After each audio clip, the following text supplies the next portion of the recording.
Bagi kalangan menengah ke bawah, impian memiliki hunian nampaknya hanya angan-angan di tengah harga tanah dan rumah yang semakin melambung. Namun, impian tersebut kini di depan mata berkat sebuah pengembangan perumahan yang justru menjual rumah subsidi dengan harga bersahabat.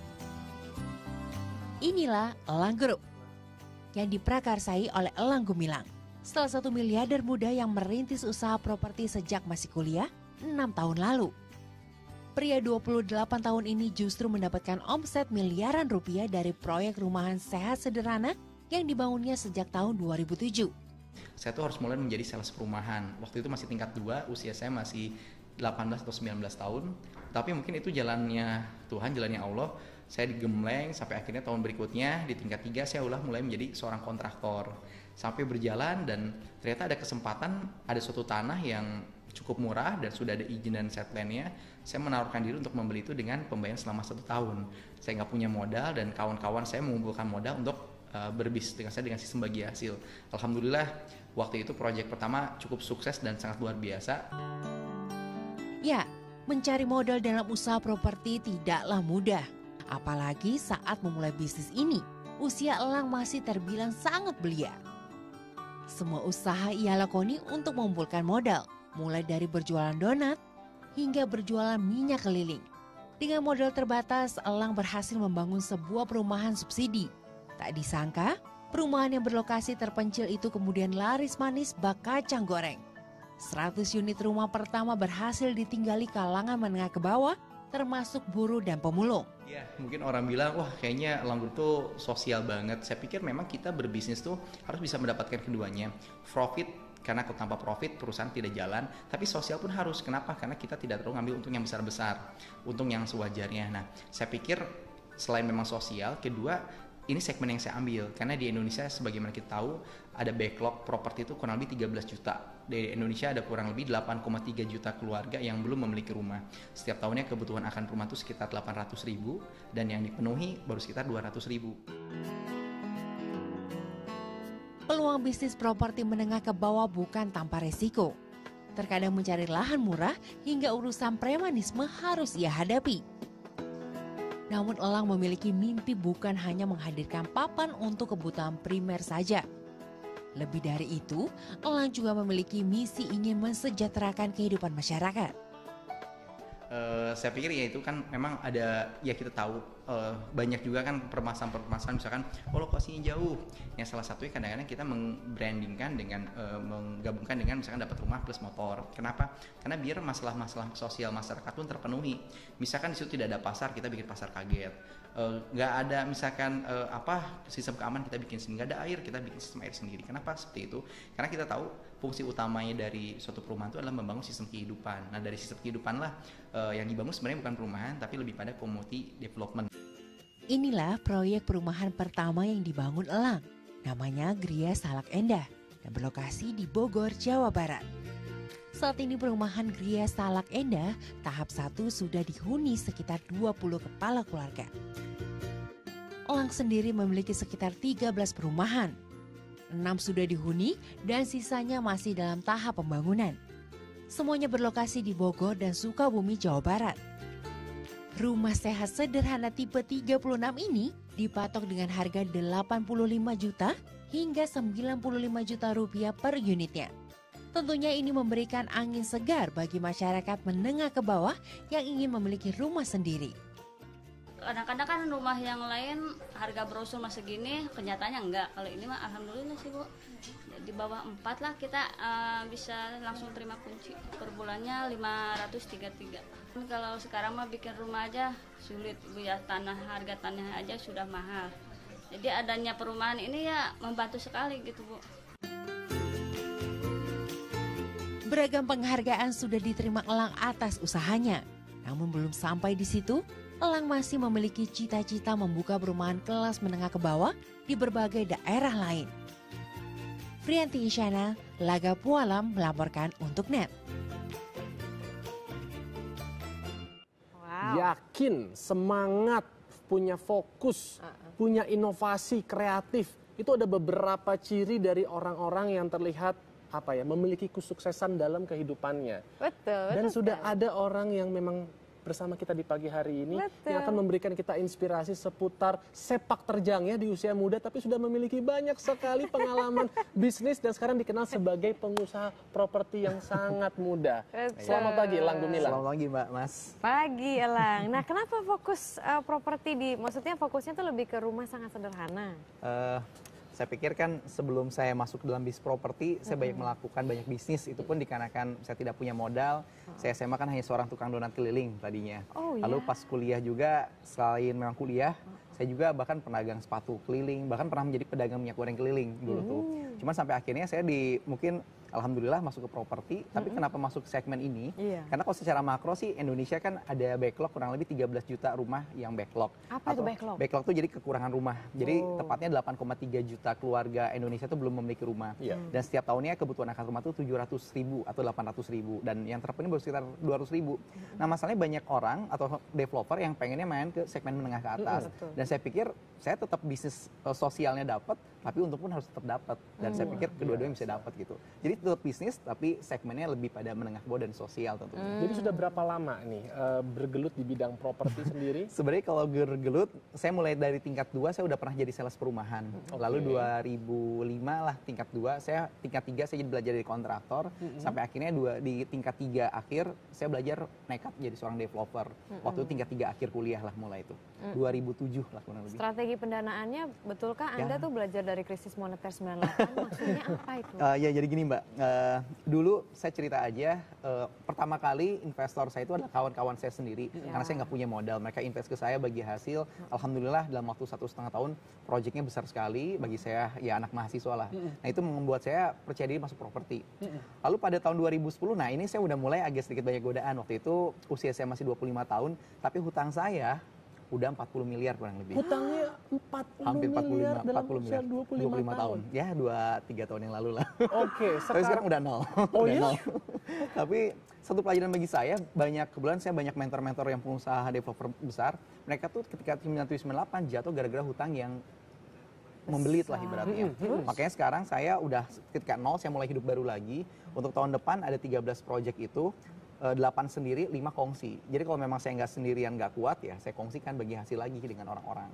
Caranya kamu bisa dalam waktu yang sangat singkat mengembalikan kondisi kamu yang punya hutang 40 miliar sampai bisa nol. Itu luar biasa, 3 tahun loh. Gimana caranya? Pertama sih saya 40 miliar 3 tahun, Mar. karena memang bunganya aja 500 juta ada setiap bulan kan, bunganya saja. Per bulan? Per bulan bunganya aja. Lumayan stres.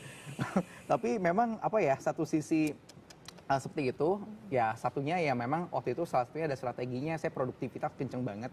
Dan bahkan saya bikin rumah yang memang orang tuh sudah diinkludkan dengan beberapa fasilitas. Misalkan orang dapat rumah tapi mohon maaf diinkludkan dapat motor juga di situ dengan DP hanya 1,5, cicilan 500.000, tapi ya kita ngurangin untung kita, tapi dia nggak dikasih motor atau dikasih kios toko untuk dagang, dan akibatnya apa? Semua berduyun untuk membeli rumah di kita. Wow. Salah Harga satunya- properti Anda itu berapa antara? Sekarang sih 95 juta. Karena harganya kan ditetapkan oleh pemerintah juga. Oke, tapi kalau zaman dulu 25 juta pun juga Itu ada. tahun 2007, Mbak. Oh, 2007. Jadi DP-nya cuma 1 juta dan cicilan 89.000 sebulan. Per bulan ya? Ya, makanya booming banget. Rumahnya besarnya berapa Tipe itu, Lang? 22 dulu. Jadi kalau tipe 22 itu apa ya? Aku enggak. Tipe 22 Luas satu kamar. bangunannya Luas itu hanya bangunannya 22 itu meter 22 persegi, Mar. Oh, jadi kayak studio gitu ada ya? Kayak studio. Kayak studio, iya, iya. Tapi landed house, Mbak. Oh. Oke, tapi kalau dari segi kelayakan rumah tersebut dengan biaya yang relatif, ya boleh dikatakan sangat minim, kelayakannya itu seperti apa sih? Saya sih alhamdulillah meskipun rumah subsidi, tapi atapnya juga sudah atap rangka baja ringan. Kusennya pun kusen beton bahkan, jadi anti rayap. Genteng, karena memang perbedaannya saya tuh banyak modifikasi di dalam masalah spek. Ya. Contohnya ketika itunya misalkan gentengnya biasa, misalkan biasalah. Genteng beton juga? Enggak genteng Oh, keberatan, Mbak. Ya Mas, itu genteng biasa, misalkan pelentong, tapi kita cat ulang jadi kayak genteng keramik.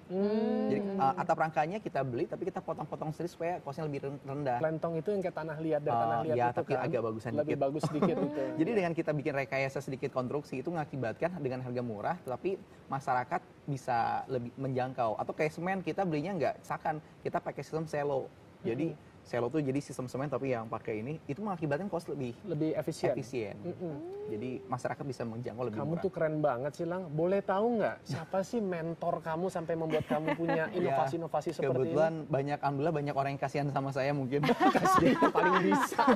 Jadi banyak orang yang ngajarin saya banyak hal. Jadi memang dulu pas kuliah pun saya terus terang kuliah selain di IPB dulu di Bogor, malamnya saya juga kuliah di Panangian School Property di Jakarta. Oh iya. Juga saya juga dapat beasiswa juga dari Bank Mandiri waktu itu Asian Coast Australia. Jadi saya memang senang banget dengan ilmu. Akibatnya banyak sekali orang yang kasihan dan memberikan ilmunya pada saya gitu. Oh gitu ya. Iya. Kasihan. Tapi yang menarik ini loh, di usia kamu yang waktu kayak beberapa tahun yang lalu, di mana pada saat itu orang-orang lagi berusaha mencari jati dirinya. Kebanyakan kita itu kan pada saat kuliah, apalagi kuliah di IPB, kita kayaknya diarahkan, oh saya harus kerja di mana nih, cari perusahaan yang bagus. Tapi kamu malah banting setir, memberikan satu gebrakan, justru malah berani terjun ke dunia entrepreneur. Iya, karena banyak orang yang ngeliatnya saya sekarang. Cuman orang salah, saya tuh memulai dari saya usia 17 tahun, dari pas zaman SMA. Jadi orang sekarang, wah hebat ya. Tapi kan saya mulai dari 10 tahun yang lalu. Jadi ketika, mohon maaf, ini mungkin hukum alam. Yang saya punya peribahasa, lebih baik 5 tahun kita kerja keras di masa muda dan selanjutnya bahagia. Daripada 5 tahun kita poya-poya, hura-hura, selanjutnya sengsara. Dan saya sangat memahami masa muda itu masa yang memang harus dimanfaatkan semaksimal mungkin daripada berhura-hura atau berpoya-poya seperti itu. Pada saat masuk ke bisnis properti, apa saja sih yang menjadi pertimbanganmu? Oh harus ini harus tahu gitu, biar sukses. Banyak sekali Mbak, tapi saya pikir sih saya cuma beruntung aja dan saya pikir nggak Gak gampang. mungkin, orang itu bisa sukses itu nggak mungkin 100% beruntung lah. Ya mungkin karena memang ada doa-doa orang-orang kecil sekeliling saya atau doa orang tua dan itu mengakibatkan saya beruntung bisa mendapatkan banyak hal. Tapi tanpa kegigihan, keuletan kamu, ya sepertinya semua juga ya kurang sejalan ya Maria. Tapi keren sekali loh. Saya tuh benar-benar tertegun loh mendengar tadi 3 tahun kamu bisa mengembalikan hutang kamu 40 miliar menjadi 0. Itu kan satu hal yang luar biasa. Nggak terbayang loh dalam pikiran saya. Padahal hitung-hitungan tuh menjadi kekuatan saya tuh sebenarnya. Iya banget. Iya betul. Dia nomor banget. Udah gitu kalau misalnya proyek ke depan, apakah masih akan terus di rumah sangat sederhana? Tahun depan sih saya punya 1 real estate dan 1 resort rencananya. Ya karena kalau kenapa real estate karena memang memang karena deket kantor dan kita udah investasinya dari 2 tahun yang lalu. Saya pikir sayang karena dengan banyak sekali tapi saya tetap fokus pada Bogor. Kenapa? Karena saya ngaca lah, saya kurang modal, saya kurang ilmu, kurang waktu. Makanya sampai 2015 vision kita adalah kita ingin menjadi developer low cost housing terbesar di Bogor untuk 2015. 2020 mimpinya terbesar se-Jawa Barat, 2025 se-Jawa dan 2030 terbesar se-Indonesia mimpinya. Udah punya target loh. Luar biasa, ini calon-calon pemimpin ini sebenarnya ya. Tapi nanti pembangunnya kalau misalnya Indonesia nih, nah kalau misalnya di Bogor tadi masih banyak tanah kosong ya? Masih Mbak. Oh pantas, tapi kalau misalnya di kota-kota seperti Bandung, Jakarta, ada nggak rencana untuk nggak rumah sangat sederhana misalnya dikonsepkan menjadi yang vertikal begitu? Betul, tapi kalau saya kan memang bagi saya ROI yang paling kencang tuh bukan yang vertikal ke atas tapi kawasan. Sekarang juga memang lagi ada negosiasi pengen bikin kota satelit sedikit di Bogor sekitar 100 hektar tapi masih negosiasi saat ini. Cuman bagi saya ini adalah challenge tersendiri bagaimana memimpikan meskipun usia muda tapi bikin kota sendiri gitu ibaratnya. Tapi masih dalam proses negosiasi tanah-tanahnya. 40 M tadi. Banyak Mbak, banyak sekali. Dukanya saya pikir ketika pertama kali ya memang saya kan nggak punya modal. Makanya pas waktu SMA pun saya setiap hari sama kawan saya waktu itu Rustiono kita jualan donat keliling Mbak. Meskipun bukan di SMA saya sendiri, penghasilan sehari 50.000 dapat lah anak sekolah dulu. Dan kedua untuk dapetin modal karena cita-citanya waktu itu bukan jadi developer. Saya pengen menjadi pedagang ayam goreng keliling tadinya. Oh iya. Kayak gerobak, pas kuliah tuh berstatus mahasiswa tapi ya tukang ayam goreng keliling. Tapi waktu itu orang tua saya melarang saya jualan, akhirnya saya rubah taktiknya nyari uang tuh bukan dari jualan tapi dari hunting perlombaan. Makanya kelas 3 alhamdulillah banyak prestasi, juara kompetisi ekonomi se-Jawa Barat, Pulau Jawa, se-Jabodetabek. Itu yang mengakibatkan saya punya banyak uang. Tetapi dari situlah akhirnya saya punya modal dan maksud saya tadi duka dalam pada saat di tengah-tengah kamu ini sudah meniti kesuksesan, misalnya kamu pernah juga ditipu apakah oleh rekan bisnis kamu, ya kan? Nah, itu kan mungkin bisa menjadi satu pelajaran. Betul. Jadi harapan dari saya adalah mungkin bagi penonton Indonesia Morning Show tidak perlu mengalami kegagalan yang pernah dirasakan oleh kita, belajar aja dari kegagalan orang lain gitu loh, ya kan? Yang pertama sih bagi saya kegagalan yang paling utama mungkin banyak orang mungkin yang masih muda nih, yang muda yang nggak bisa dipercaya orang bilang. Tapi bagi saya kedewasaan seorang tuh tidak bisa dilihat dari umur, tapi kedewasaan terlihat dari sikap dan cara berpikir seseorang tentunya. Itu yang pertama. Dan kedua kegagalan jelas banyak Mas. 2011 saya gagal di bisnis yang lain, rugi miliaran, pernah ketipu. Cuman saya pikir Kalau kita berorientasi pada masalah terus kita nggak akan besar-besar. Tapi berfokuslah pada manfaat. Ketika kita diamanahhi Tuhan itu sebagai pengusaha, kita bisa menjadi perantara rezeki orang-orang, kita bisa membuat orang tua yang tersenyum, berdoa, mereka punya rumah. Itu mungkin kebahagiaan tersendiri bagi saya. Jadi fokus pada masalah itu capek lah, lebih fokus pada manfaat seperti itu. Luar biasa. Elang Gumilang. Mungkin bagi Anda yang ingin juga berinteraksi ataupun ingin bertanya dengan Elang, Elang ini juga punya loh akun-akun sosial media ya. Silakan Elang, mungkin bisa di-share. Cuman saya gaptek Mas. Saya ada cuman nggak aktif sih sebenarnya. Cuman Jadi boleh ada lah. miminnya sebetulnya? Enggak. Saya nggak pernah pakai, cuman bolehlah pakai, cuman nggak pernah saya baca. Twitter tapi punya? Ada. Apa tuh? Elang_Gumilang. Oke, Iya. @elang_gumilang. Iya. Kalau Facebook? Facebook ada juga Elang Gumilang. Elang Gumilang. Cuman mohon maaf kalau balasnya lama karena gaptek terus terang. Oh iya, Jarang iya kayak nggak gitu. apa-apa. Tapi Elang juga suka tampil misalnya ataupun membuat event-event seperti kayak seminar, memberikan motivasi, Iya, sharing kadang-kadang bisnis. diminta sih untuk sharing juga insya Allah. Oke, tapi belum ada kayak agenda khusus ke depan. Mungkin ada yang enggak. pengen Paling kadang-kadang lebih bertanya langsung. negara sih yang suka minta. Misalkan besok saya ada acara kenegaraan juga di Surabaya, tapi diminta oleh komite ekonomi untuk ngisi seminar di sana Ken? dan lain. Ya besok sih ada itu di Surabaya. Ken? Komite Ekonomi Nasional. Oh, aku pikir Ken Lawadinata, ini Kaskus. Aku pikir, oh Ada iya. beberapa seperti itu kadang-kadang Iya. acara-acara nasional internasional juga. Oke. Luar biasa deh kamu. Baik. Senang sekali. Thanks sekali lagi Terima ya kasih, Elang yang Mbak udah Mas. mampir di Indonesia Sama-sama, Morning Show. terima kasih. Jauh-jauh dari Bogor. Selamat Terima melanjutkan aktivitasnya pagi hari ini Terima ya. kasih. Oke. Oke, update informasi. Setelah ini kita akan hadirkan berita dari mancanegara mengenai bencana topan Haiyan di Filipina. Akan kami hadirkan setelah jeda komersial berikut ini. Tetap di Indonesia Morning Show.